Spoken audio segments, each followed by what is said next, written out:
Bonsoir à toutes et à tous. Avant tout, prenez un instant pour vous abonner à la chaîne. Ici, nous disons la vérité, nous informons avec intégrité et nous donnons la parole à ceux qu'on oublie. Activez la cloche pour recevoir nos prochaines vidéos. Et surtout, n'hésitez pas à laisser un commentaire. Votre opinion compte. Votre soutien est notre force.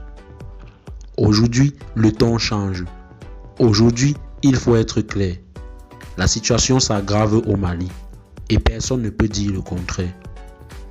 Ce que nous vivons actuellement ressemble à une tempête silencieuse. Une tempête qui ne fait pas de bruit dans les grands médias, mais qui ravage nos familles, qui pousse nos familles à fuir, qui détruit nos écoles, nos routes, notre quotidien. C'est comme si une ombre noire planait, s'étendait et avalait des régions entières du pays. Les groupes armés terroristes, notamment le Jenim, multiplient les attaques. À Dioura, à Tombouctou, à Boulkessi, les affrontements se sont intensifiés ces derniers jours. Des colonnes d'hommes armés en moto, à pick-up surgissent, frappent et puis disparaissent. Mais cette fois, ils ne se contentent plus de harceler, ils veulent conquérir. À Dioura, un poste avancé a été attaqué 2 fois en moins de 48 heures. Les habitants parlent de nuits sans sommeil, de tirs incessants, de maisons abandonnées dans la précipitation. À Tombouctou, le symbole même de la culture malienne, les incursions ennemies se rapprochent. On parle de sabotage, de routes minées, d'embuscades organisées avec une précision inquiétante. Les forces armées maliennes, bien présentes, se battent avec courage, mais elles sont sollicitées sur trop de fronts à la fois. C'est comme si on demandait à un seul pompier d'éteindre 10 feux dans 10 villages différents. Il peut éteindre un feu, peut-être 2, mais pendant ce temps, les autres incendies gagnent du terrain. Et pourtant, malgré tout, les forces armées maliennes ne reculent pas. Les soldats jeunes pour la plupart tiennent leur position. Certains tombent, d'autres avancent. Ils dorment peu, mangent peu, mais se battent avec foi. Car ce pays, ils l'aiment. Ils savent ce qu'ils défendent. Et c'est là que commence notre devoir. Les soutenir, les comprendre, les aider. Mais soyons honnêtes, ils ne peuvent pas tout faire seuls. Car la guerre ne se gagne pas seulement avec des fusils. Elle se gagne aussi avec l'information, la vérité, la mobilisation. Et aujourd'hui, l'heure est grave. Il faut que chacun comprenne ce qui se passe au Mali. Ce n'est pas seulement une guerre contre des terroristes.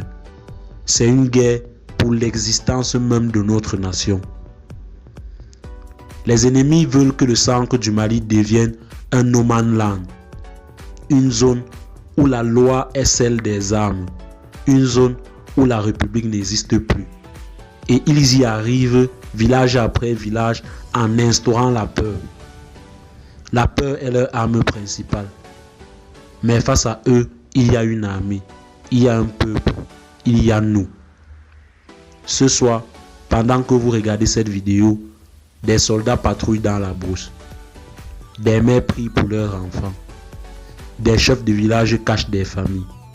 Ce n'est pas une fiction, c'est notre réalité. Alors, que faire? La première chose, partager l'information vraie. Les fausses informations sont comme les termites. Elles détruisent sans bruit. Mais la vérité éclaire, mobilise et rassemble. La deuxième chose, soutenir les forces armées moralement. Un message, un mot de soutien, une vidéo comme celle-ci, ça compte. Ça montre que le peuple est derrière ses défenseurs. La troisième chose, ne pas se diviser. Car pendant que nous disputons sur des sujets secondaires, l'ennemi avance. Et lui, il est organisé, méthodique, déterminé. Revenons aux faits. Les derniers rapports militaires indiquent une recrudescence des attaques au nord et au centre. Des convois logistiques ont été pris pour cible. des explosifs artisanaux ont été placés sur les routes ciblant les véhicules civils et militaires. À Boulkessi, plusieurs tentatives d'encerclement ont été repoussées de justesse. Mais au lieu d'attendre, les forces armées maliennes ont riposté. Et cette riposte est stratégique. Des frappes aériennes ciblées ont détruit des dépôts ennemis. Des unités spéciales ont été déployées pour sécuriser les axes.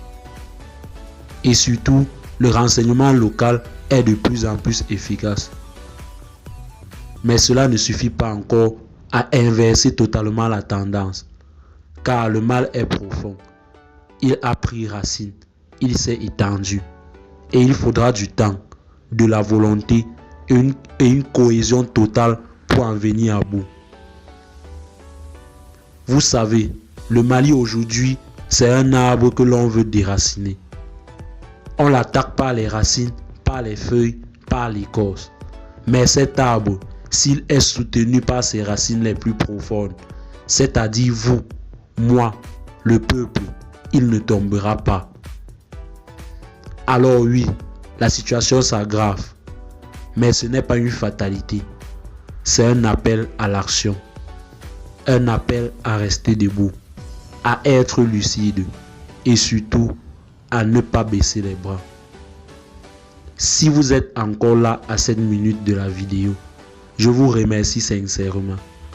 Vous êtes de ceux qui veulent comprendre, agir, réfléchir.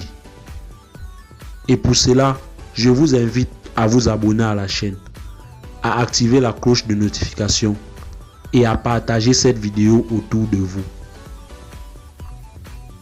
Parce que ce que nous vivons n'est pas un simple épisode. C'est une bataille historique et chaque voix compte. Que Dieu protège le Mali. Que Dieu bénisse nos soldats. Et vive le Mali. À très bientôt pour une nouvelle note d'information.